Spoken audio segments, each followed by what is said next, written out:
Hello, Smart Money Tree podcast listeners. Welcome to this week's show. My name is Kirk Chisholm. I'll be your host, and today I'm joined with Doug Hagren. Hey, Doug. Hey, Kirk. Good to be here. Unlike other things, I haven't melted. Well, just cross my fingers. My ice rink hasn't melted either. So, Well, at least I not yet. hate to break it to you, it's coming because we're getting almost 50 in Minnesota, and you're a couple days behind us on that heat wave. So Nah, we're good. We still got some. It's still cold at night. It's still in the single digits at night, but next week we're going to see like the low 30s. So yeah. Hey, you know what? Cold at night. That means like you basically have a built-in Zamboni, right? It'll thaw a little bit during the day, kind of smooth in those grooves, and then next morning. If it was only that easy, Doug. That's not how it works. No, you got to flood it. You got to put water down, which, water costs money, Doug. But yeah, you got to put some water down, layer it at night, make it nice and clean, and shovel it off and do all the stuff. Yeah, it is not easy to maintain.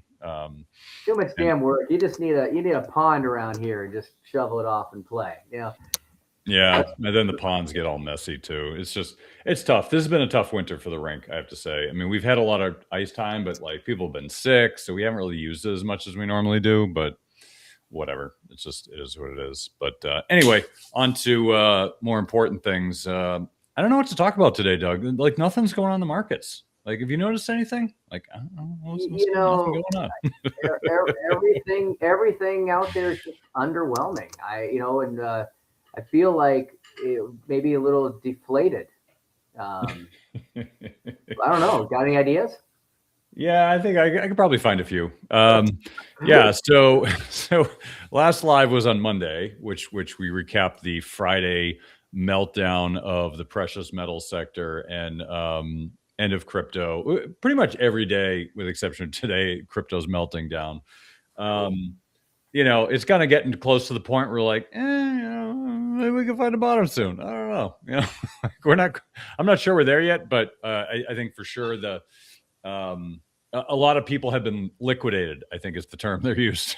The late jumpers are feeling the pain right now. The early jumpers are still doing really, really nicely and, are well ahead. But yeah, if you jumped in, we talked about this 6 months ago, get in early. If you jumped in recently, it's a little painful. Well, this is why you have to stay on top of things. This is why you have to get early, because when you get on late, like if you got into precious metals in January, you saw they were up like 100 some odd for silver, and gold was whatever it was, 70 or 80%, and the miners were up 100 some odd percent. If you saw that, you're like, oh, I got to get in. And then January, we're like, woohoo, this is great, everything's great, until the last day of January, we're like, oh crap. And this is the fear. This is why the market. And I was saying this to somebody last night, and I think it's important to say it here. The markets operate on fear and greed. Those are the two emotions that dictate market behaviors of every single person in the market. Now, when you get to a point where there is no fear, it's only greed. And I would say precious metals were hitting that because they pretty much went straight up in September, took a breather, went straight up in December and January, and then they fell apart the last day of January. That is greed. There was no fear in the market at that point. People kept parroting the narratives of, the central banks and there's manipulation and blah, blah, blah, blah, blah. Okay, whatever. The point is when you see that, when there's only greed and there's no fear, that's a problem. Now you might say, why is it a problem? It kept going up. It's a problem because that's not how markets operate, right? It's any force needs a counterforce, right? Every action needs a reaction. You can't only have one side, because if you only have one side, then you want to buy gold. Gold's at $1 million a price because no one wants to sell. You need buyers and sellers. Fear is the sellers. Greed is the buyers, generally speaking, right? So you need both, or you have these huge spikes up in price. Somebody called the silver price the Burj Al Khalifa. It's like, yeah, that's a pretty good accurate depiction. Went straight up, then straight down. But in reality, you need both sides. And I know no one wants to hear this because everyone wants to make money. But you make money on both sides if you're smart, right? I'm not suggesting you short. I would suggest actually nobody's short. Even the best shorters in the world are bad at it. So it's not something I would suggest you do. But my point is there's always somebody making money. It's usually off you if you don't know what you're doing.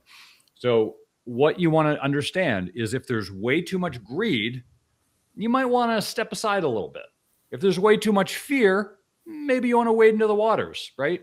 You need to see those extremes. If you see those extremes, that's when you want to make a decision of, you know what? I have a thesis. Our thesis we've been talking about last year, gold, silver, going higher. There's a thesis behind that. And it worked. And then things went crazy.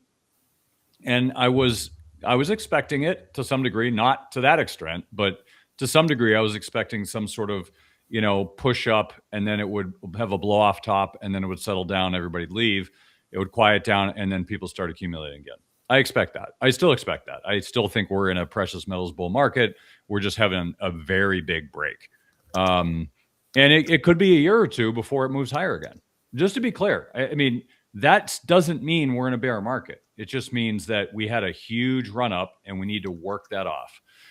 In a normal functioning market, I would expect the precious metals to go sideways for the next year or two. That would be my expectation in a normal bull market. Now, if they spike back up, I would say it's still unhealthy because there's still a lot of energy there that needs to dissipate.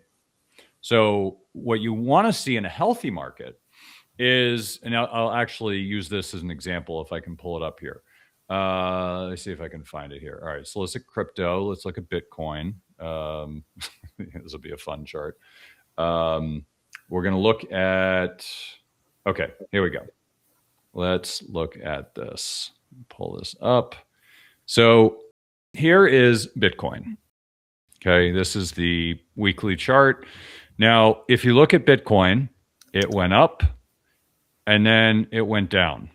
And it just, as you can see here, it went down and it just kind of went sideways. A little down, but basically sideways for a few months.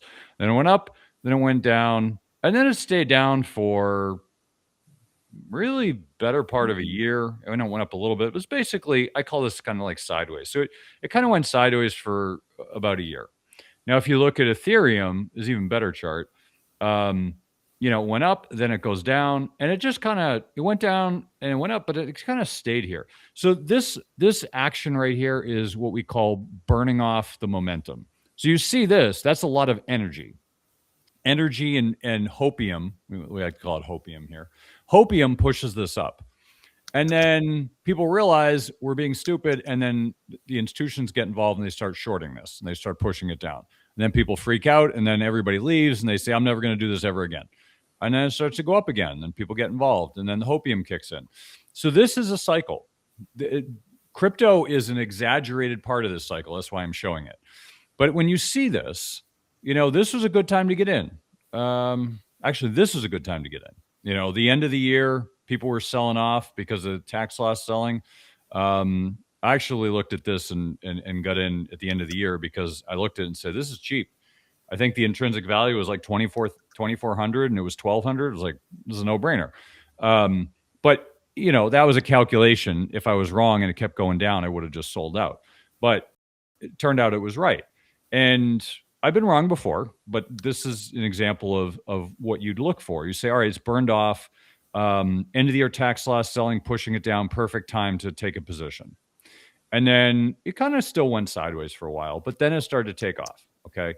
And so you want to look for these times where you have this extended sideways movement, because that's where this stuff burns off, that energy burns off. And then you get a natural progression higher. Now, if you look at, let's say gold, for instance, gold goes through these, although not to the same extent, but let's look at gold prices. Now look at this. Gold hit the bottom right around the 99. So this is kind of a bad chart. But I wish this was logarithmic. I'll see if I can figure that out. But if you can look at this, right? Audio viewers, bear with me. Gold bottomed in about 1999, and then it went up, and it kept going up until 2011, and then it fell off right around 2013, and then it went sideways for years. it bottomed between 2013 and it bottomed 2016 and kind of came back 2019. Didn't start really going up till 2019. Then it went up a lot. Then it went sideways from 2020 until about 2023 at the end. Then it spiked. So it goes through these periods of sideways movements which burn off that energy. Okay. Now gold's a little bit more mild, right? You see silver. Look at this. Silver spiked up in that same period, 2009 to 2011, and then it spiked down and it went sideways pretty much from 2015 until right around 2024. That's 9 years of sideways movement. And I'm being generous on the sideways movement. But point being is it worked off that energy.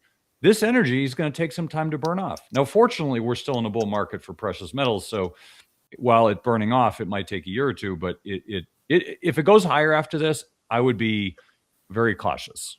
Now it could keep going higher. I want to be clear. It could go up to 200, 300, 400 bucks an ounce, and it could just go straight up. That's possible. I'm not saying it will. I'm not expecting it will. I actually think that would be highly unlikely. But let's say that happens. Okay.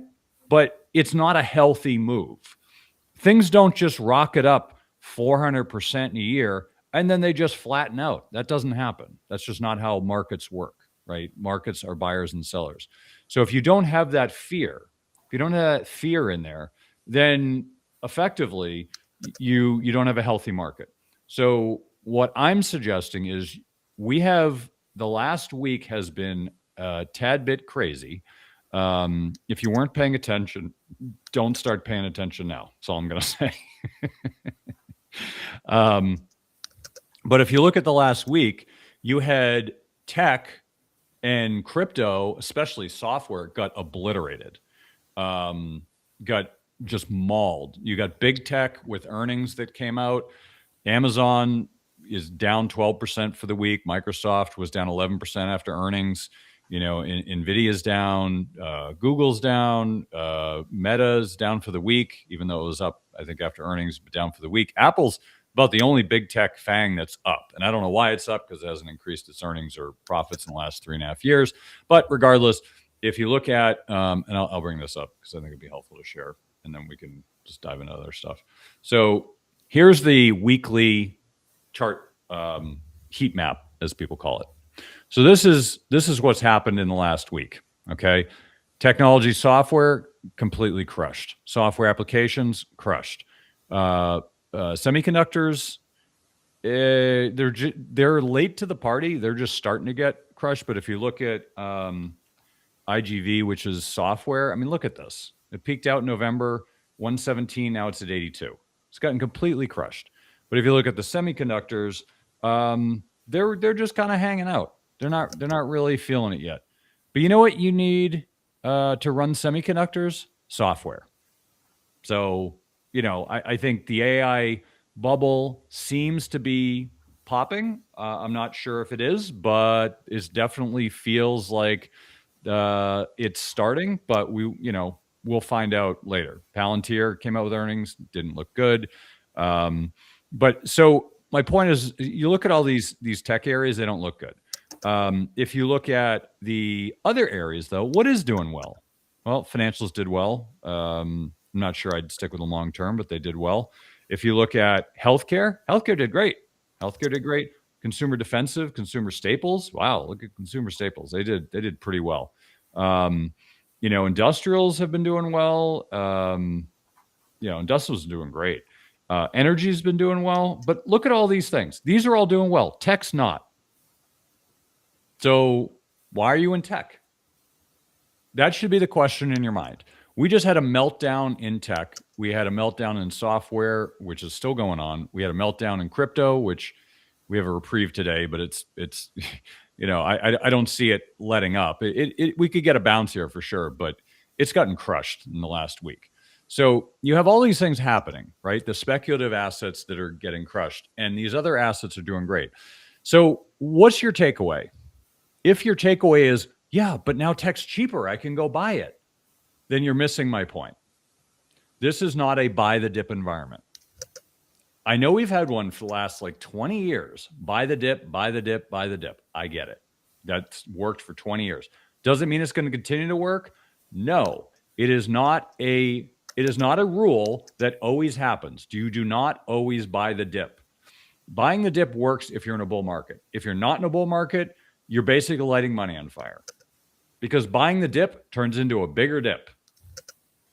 So if you're in a bull market, buying the dip works. If you're in a bear market, what they call, the term that Wall Street uses, is sell the rip. So if the stock's going down and then you get a bounce, you sell the bounce, you sell the stock at the bounce, and then you're shorting it down, and then you buy it back, and then you do it again. That's what we call selling the rip or shorting the market. I don't do that. I don't suggest you do that. But that's how you should be thinking about the markets, right? Even if you're not doing it, in your mind, you should be thinking this is a good time to sell. Like I said, I don't do it. I don't think it's wise. It's very hard to short markets, but you should be aware that this is going on. So looking at this market, what you should be thinking is, well, tech's not doing very well. We're in a weak period in tech. NASDAQ has been underperforming. What should I be doing? Well, asset managers are not doing well. There's reasons for that. But all these other areas, what should you be doing? I'd stay away from financials. But healthcare, industrials, consumer staples, energy, utilities, these are all doing fine. So what you should be looking at is, if things are ugly and the markets look ugly, what is doing well in an ugly market? Those are areas you should pay attention to. Now, not only will they lose less when the market's going down, but they might even make money, which is what you're seeing this week. With a terrible week in earnings, you're seeing some great numbers from all these other companies. You should be paying attention to these companies. That's where your head should be right now. How do I make money when the market's going down? How do I make sure I lose less? Look at these areas. So this is how you should be looking at the market this week. I know everyone was looking at it from this lens up here in the technology sector, and they're like, oh my God, the world's ending. No, the world's not ending. Just technology. Now, I'm going to say this, and I'll hand it back to Doug because I don't want to monopolize the whole thing. Think of the market as think of it as a pool or a pond, right? There's a certain amount of water in the pond. Now, the water is going to go where it's going to go, right? However, if you take a big bucket, let's say it's a small pond, you take a big bucket that has no water in it, it's empty, and you push down anywhere in the pond, what's going to happen? The water rises in other areas, right? Because you have the same amount of water. So all you're doing is you're pushing it down one area, you're pushing it up in other areas. That's how the markets work. And that water is what we call liquidity or money, right? Money is in the markets. It has to go somewhere. It goes to stocks or it goes to bonds. If it's in stocks, which sector does it go to? Out of the sectors, which stock does it go to? All these things matter. But if money is flowing out of tech, where's it going? Well, obviously, it's going to every other sector. It's not going to communications. It's not going to discretionary. It's not going to tech. It's not going to semis. It's not going to software. It's going to staples, industrials, utilities, energy, healthcare. That's where it's going. So knowing that, you should be looking at repositioning portfolios around that trend. Now, what do all these areas that I just mentioned have in common? They're all typically in value stock portfolios. So you might notice, if you haven't, you'll notice now, that the NASDAQ this year it might be up. I don't know. It's down. The NASDAQ's down for the year still.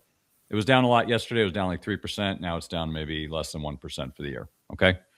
How's the Russell doing? Well, I'll tell you, the Russell's up 7% for the year, maybe more. Hard to tell from this chart, but let's say 7% for the year. Okay, what's going on? Where? And I don't have the AW value. Let's see. Let me bring up the Russell value. That's the one I was looking for. Here's value stocks for the year, straight up. Last month, this month, they just keep going up. That's value stocks. You want to look at growth stocks? What are growth stocks doing? IWF. Growth stocks are down, just going straight down. You should be looking at this. This is important. This is a deviation from what has happened up till now. Value stocks are doing well, growth stocks are not. What are all these areas have in common? They are value stock areas. So if you're not hearing anywhere else, you're hearing it first. This is what we've been talking about for a while, and we're going to keep talking about this for a while because I think this trend is going to be an enduring trend. We are going to be focused more on this new trend and less in the areas you want to hear about, like crypto and metals. We'll talk about metals if they're important, but I'm paying a lot less attention to metals right now. The areas I'm paying attention to are the boring sectors, low beta sectors, sectors of value. Those are the ones doing well. International, that's doing well. Why are we going to focus on things that aren't doing well? Focus on the things that are doing well. So I'm a positive guy. I like to focus on positive areas, and you should with your investments. I live in the great state of Massachusetts. I may be the only one who calls it that, but I digress. The great state of Massachusetts has a commercial funded by the state that says, you can't win the lottery if you don't play. For the moment, let's ignore the fact that there's a state-sponsored commercial suggesting that you go out and spend your hard-earned money gambling on lottery tickets with odds of over 100 million to 1 of winning. But it's true, you can't win if you don't play. I'm giving you the same opportunity here in the show. The only difference is I'm not asking you to buy a lottery ticket. I'm only asking 5 to 10 minutes of your time. But I will pay you at least 100 million Zim dollars for your time. We do have some foreign listeners, so if you don't like Zim dollars, we may have some other currencies as well. If you want to earn over 100 million Zim dollars, go to www.moneytreepodcast.com/free money to get your free money today. I know I just dumped a lot on you, Doug. Give us some thoughts. It's been an interesting week. So if I heard you correctly, you're just throwing all your money into the Boring Company? Not the Boring Company. Actually, I don't think you can actually. I don't think you can actually invest in it yet. That's a joke on Elon Musk's. Company. We love you, Elon. The Boring please Company, correct? Please don't mix us. Exactly. So one thing I love that I kind of heard you say. You talked about Palantir, and I just have to say this really with a touch of irony. Palantir's earnings missed. And I find that very ironic for a company built on predicting everything except their own revenue growth. That's a good joke, Joe. I hadn't thought of that. That's pretty funny. Yeah, just a thought. It's hard. When your product is seeing the future, the market's going to expect you to see your own earnings coming. I'm just saying. Just details. Listen, I want to say a couple things that I think are in line with what you said, and some things that might counter a little bit, just a little bit of balance here. As you mentioned, I mean, the risk, the markets have definitely been a risk off mode. There's the sell everything sentiment. Right now, global markets aren't just soft; they're actually breaking down in multiple asset classes. And you mentioned several, stocks, crypto, even metals have seen heavy, selling pressure. And that's sparking a talk of a broad risk unwind as investors can reevaluate that exposure. This is not random. It's a sentimental shift, not just individual asset weaknesses. And then when, the thing is assets decorrelate from hope and start pricing in real stress, it can tell us markets are looking for that liquidity and safety that you're talking about, not just growth stories. You mentioned for year to date, S&P 500 is now negative for 2026. The job market's going to add to those worries. It's now that it's fallen into negative territory for the year. That's driven by a broad sector weakness, deteriorating labor market signals, layoffs, and shrinking job openings. Those job openings are the lowest in years, and that's leading to rising volatility. Why is this critical? It's because the markets have been pricing a resilient economy. So as you get into soft job data, that's going to undermine that narrative. Another reason why value, defensive, again, putting a little bit more credibility behind what you just said. And it raises the question now, is a soft landing real? We've been talking about this forever. Or are we just going to continue to face a longer trend of slower growth? Going back to the layoffs, we're seeing a lot more everywhere, but specifically tech, crypto declines, things like that, the impact of AI, the broader economy. Crypto exchanges like Gemini, they cut 25% of the staff amid a Bitcoin slump. Major tech and corporate layoffs have tracked across dozens of industries. There's a record January job cuts that we have not seen since 2009. I don't know if you remember this, Kirk, but 2009 wasn't exactly the greatest economical situation. So, there's definitely opened some eyes there. By the way, completely off that tangent, but MicroStrategy now, which again is one of the biggest buyers, and this of course is going to, I saw this week. When you think about crypto becoming something that might get adopted in even at a national treasury level, one of the things when you start to see more and more of that being, assumed or collected under one company like MicroStrategy, that again, that's not a good thing. That actually pushes away entities from wanting to get more involved because of that, because of that holding. But right now, he's significantly underwater, and it's starting to get into a dangerous territory for them. Coming back to the layoffs, these aren't isolated to one sector. They're widespread, and it's not just AI disruption. I know we're hearing a lot more about that, but it's economic recalibration, and that pressures income, consumer spending, and housing demand, which those become significant headwinds on the economy. If I come back to crypto, the stress continues. Bitcoin up a little bit today, but it has slumped significantly. The price pressure, I don't think it's over. I think large drawdowns and reevaluation of crypto as a risk asset continue. I think the opportunity for it to be this, this incredible, asset of growth, those days are over. It's going to be volatile, but you're not going to expect the same returns as we got before. They're going to start getting smaller and smaller. As it gets bigger and bigger, think of how much it needs to move just to make that growth. By the way, I've said this before, if you bought Bitcoin and you actually hold tangible Bitcoin, not an ETF, and you bought it and it's down, you can sell it today and buy it back today and capture those in. So there's a little tax planning from Uncle Dougie. For big monetary policy shifts, the new Fed chair, again, this may not reverse the sentiment. It's like it's behaving like high beta risk assets. It's not necessarily an independent store of value. That impacts broader risk sentiment and portfolio psychology. We're also starting to see a greater correlation. So it's now about 0.5 correlation to the S&P 500. That has been a trend that has been continuing. If it continue, I'm not sure if it's going to continue to go that way, but it's something to note. It's starting to bounce as opposed to an asset that's non-correlated. It's becoming more and more correlated to the markets, and that's something you might need to just expect. Coming back to big tech, you wrote about that. It definitely hasn't been immune. The shares of these major companies like Amazon, surprisingly, which did well, but the shares slumped after announcing huge capex plans, such as a $200 billion AI build-out. Investors are starting to question whether the AI spending boom is going to be sustainable or replicative of past bubbles like the dot-com. Mega spending does not guarantee returns. We know this about investors. They don't like to hear about spending at all. Companies cannot invest for months, years, decades like they used to. Mega spending spooks markets. If earnings can't immediately justify it, that's a problem. And that feeds into sector rotation, risk pricing. And lastly, global central banks and rate signals.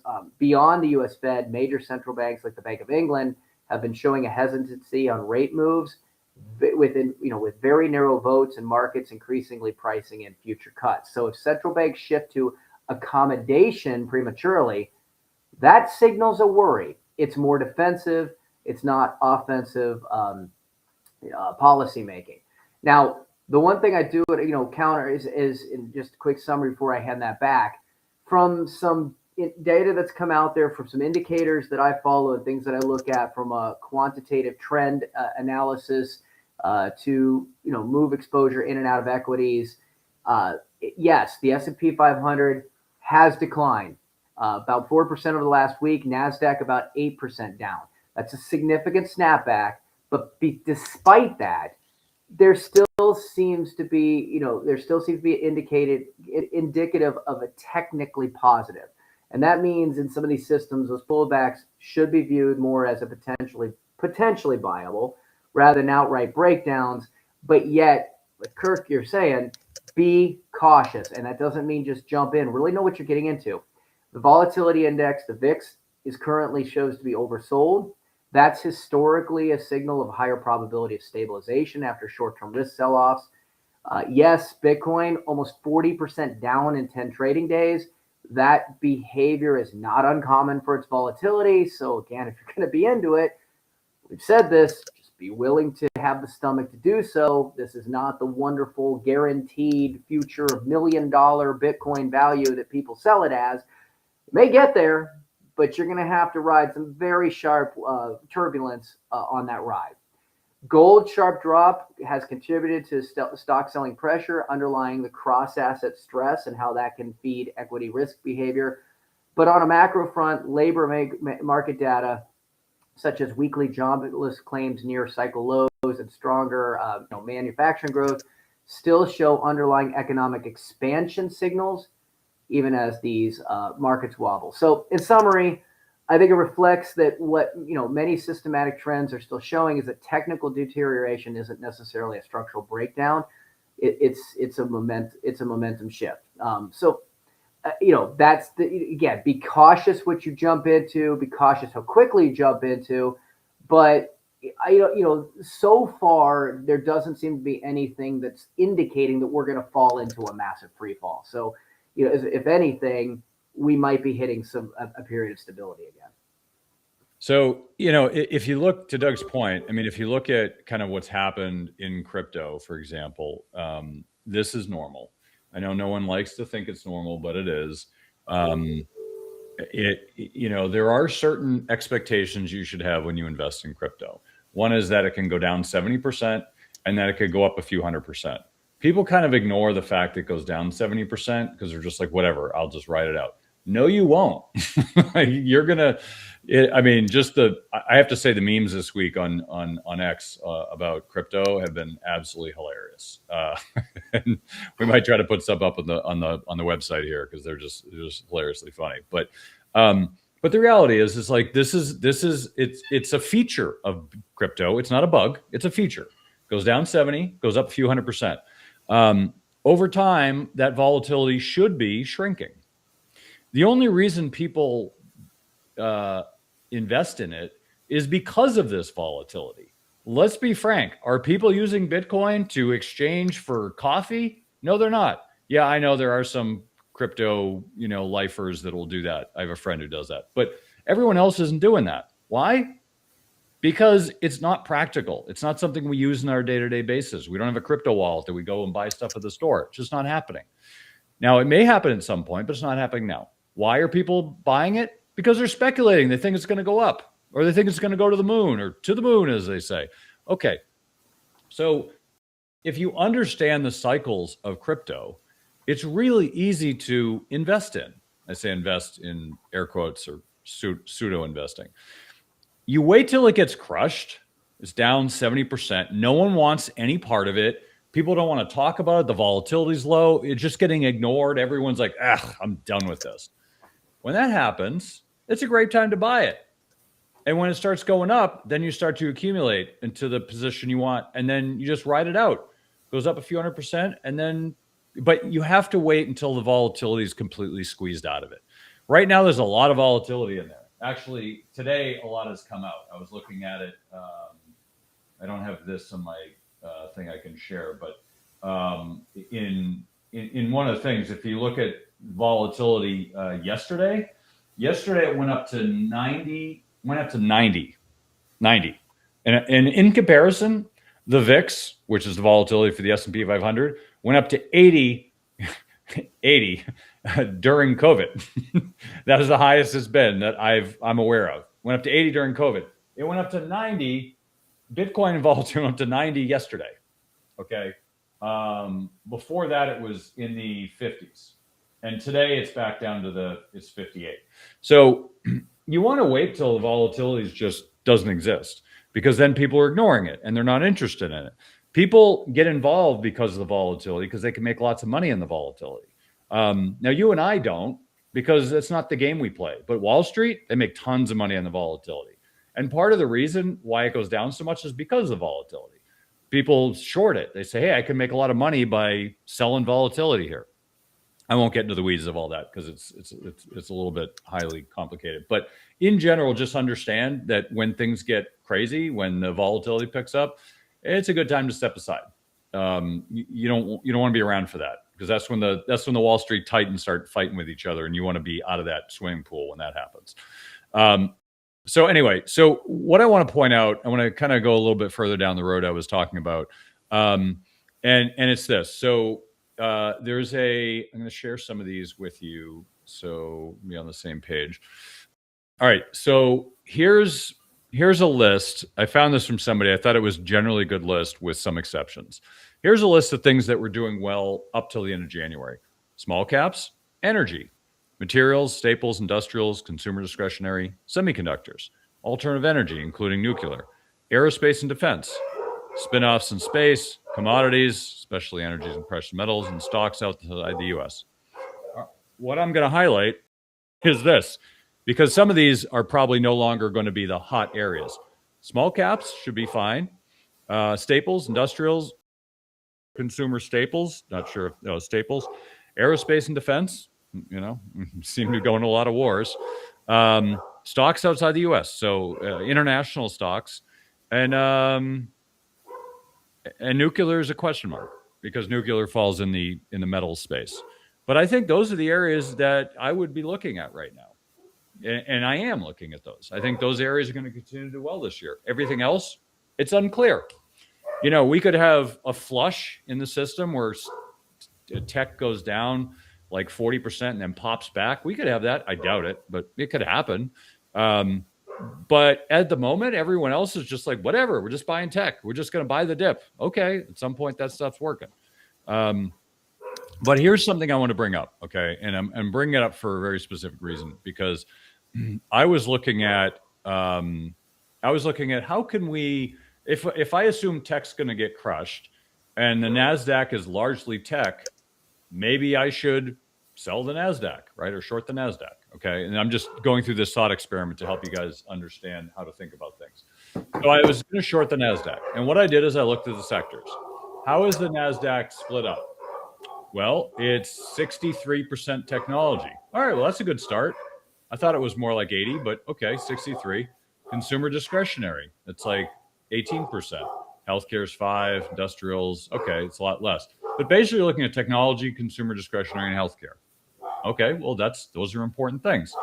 All right, well, what's next? What else do we look at? Well, next we look at what are the top holdings.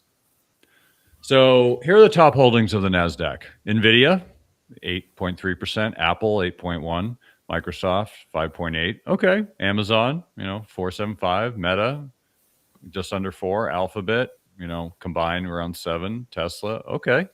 Wow, that's a lot. That's a good start, right? And very few of those have done well through earnings so far. Tesla. Oh, look, Walmart. Wait, what's Walmart doing in the NASDAQ? Why is that there? Well, okay. All right. Well, that's Walmart. That's 3%. Broadcom. Without having to go through all the rigmarole here, let's go through some more. Okay. What's after Broadcom? Costco. Costco? What are they doing in the NASDAQ? Well, there you go. That's something to think about. Keep going. Lots of tech. Pepsi. Pepsi's in there. Huh. Okay. Keep going. Amgen, Gilead, Intuitive Surgical, Honeywell. Wow. There's a lot of non-tech in there. Now, it's mostly tech. I mean, let's be honest. It's mostly tech.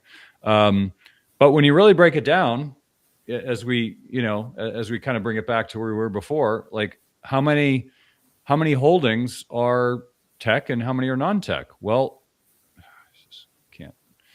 You got stuff all over the place here. But 63% is tech and just under 18% is consumer discretionary.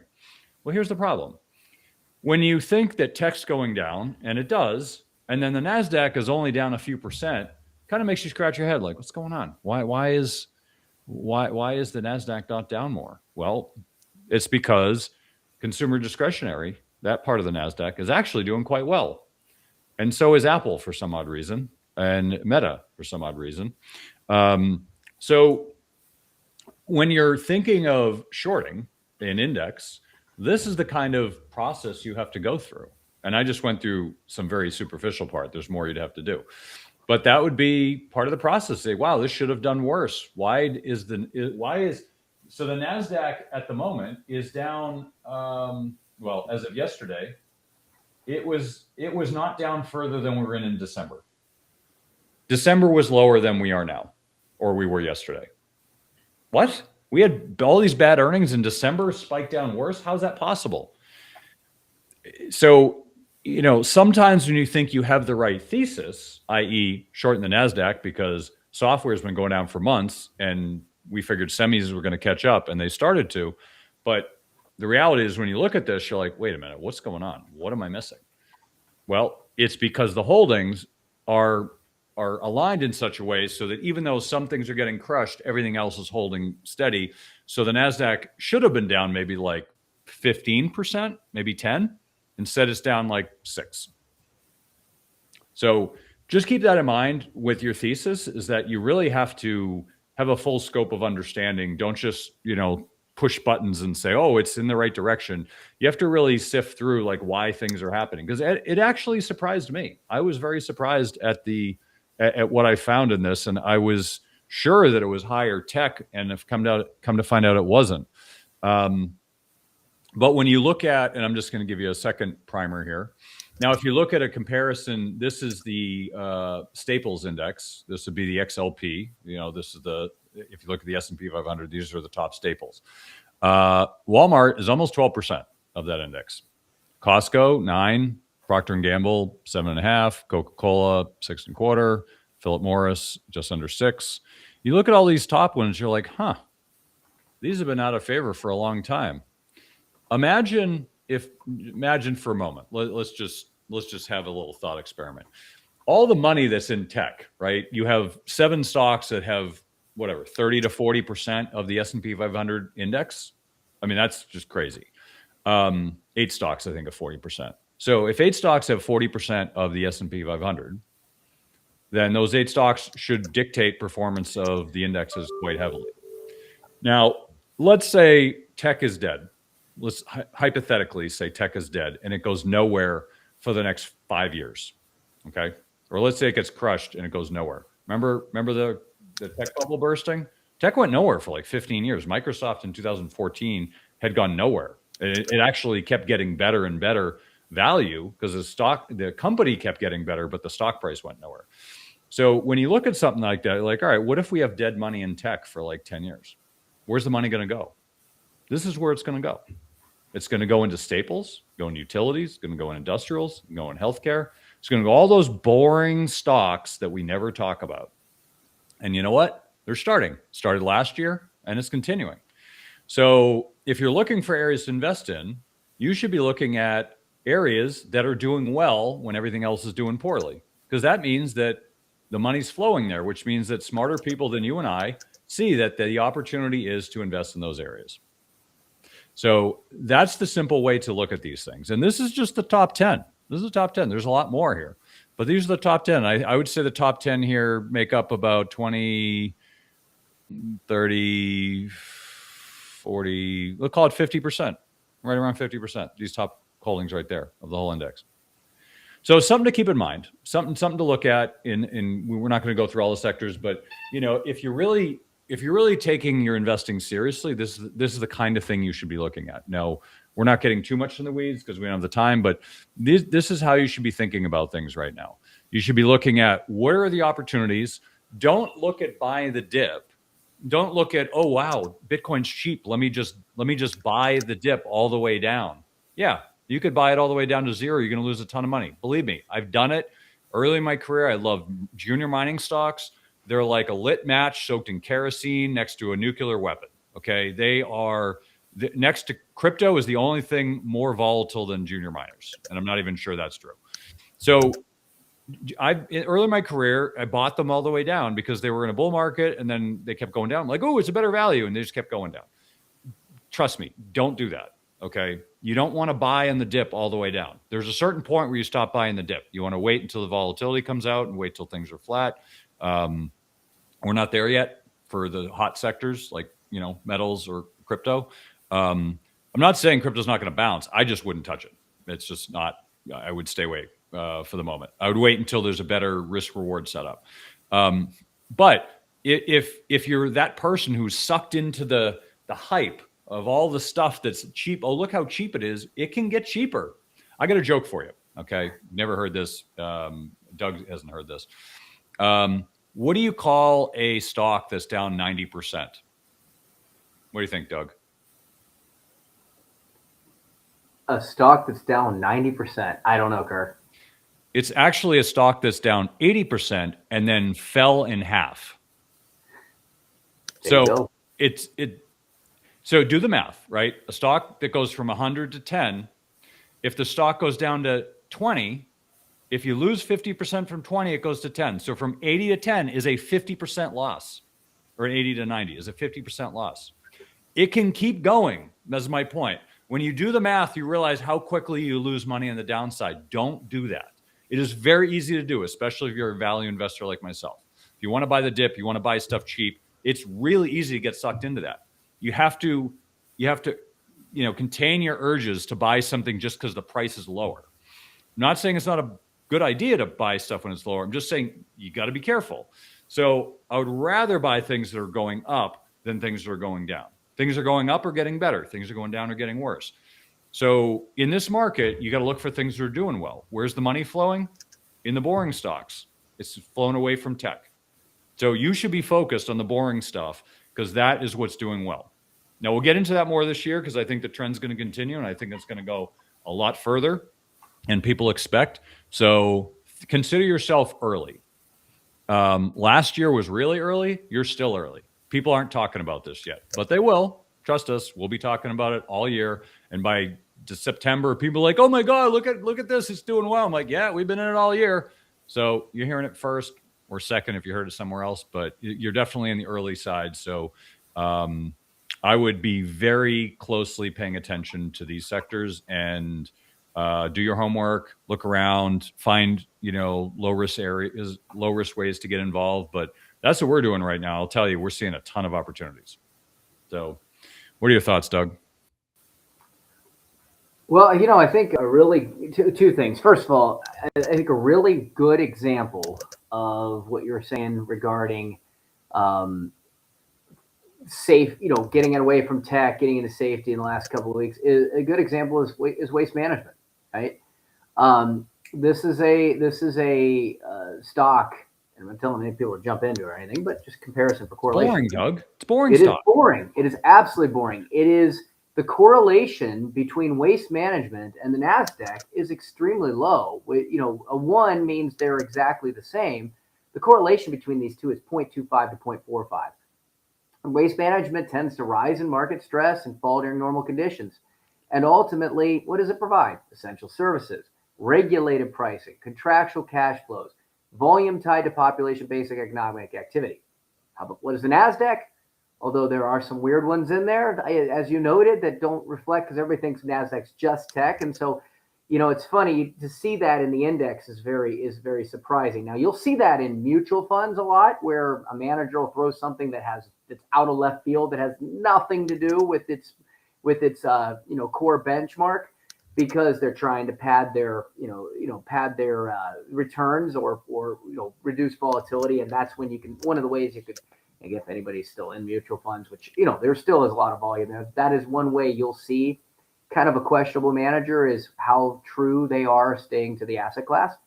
But NASDAQ is generally running off growth expectations, rates, liquidity, earnings duration, risk appetite. Waste management doesn't need optimism. The NASDAQ does. Rising rates are going to hurt NASDAQ multiples. Waste management, they'll just pass through those costs. They'll just maintain their margins. They benefit from inflation, actually, in a way that tech generally doesn't. And that creates diversion in rate-driven markets, which we are absolutely in. Stress correlation to normal correlation. Key for normal markets, the correlation is going to stay low. In panic or liquidation events, correlation tends to spike temporarily, but after stress, it falls again. Waste management is going to behave more like a portfolio stabilizer, not an uncorrelated asset. And in practice, when the NASDAQ rallies hard, you're going to see a waste management lag. Boring, as you said. But when NASDAQ sells off, as it has this year, waste management not only held, but it actually, it can, actually rise or at least decline less. In an inflationary environment, waste management can absolutely perform. They don't need to worry about it. They've already got established infrastructure. They're not borrowing, and they're going to charge you more. And then those charges are going to be sticky. They're going to charge you a higher delivery fee just to pay for the gas to get those trucks out there. And I assure you that delivery fee will be more than the gas they're actually paying. In risk-off rotations, waste management's going to attract more capital. So that's not coincidence. It's a defensive capital rotation. So, waste management and NASDAQ don't move together because they don't answer the same forces.